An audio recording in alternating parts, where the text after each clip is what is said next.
ગીર સોમનાથ જિલ્લાના વેરાવળ તાલુકાના ડોડિયા વડોદરા ગામે એક સિંહબાળ છે જે કૂવામાં ખાબક્યું હતું.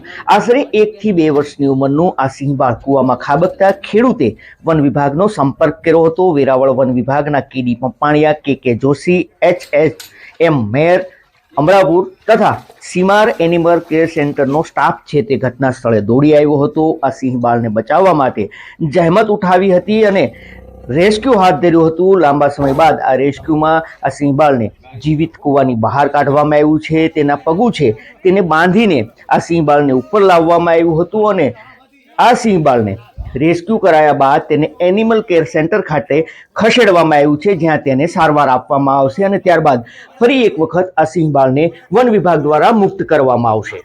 दोस्तों, ગીરની તમામ હલચલ જોવા અને જાણવા માટે આપ અમારી YouTube ચેનલ નમસ્તે ગીરને સબસ્ક્રાઇબ કરો. અગર આપ આ વિડીયો ફેસબુક અથવા ઇન્સ્ટાગ્રામ પર જોતા હોય તો ફોલો કરો. ધન્યવાદ.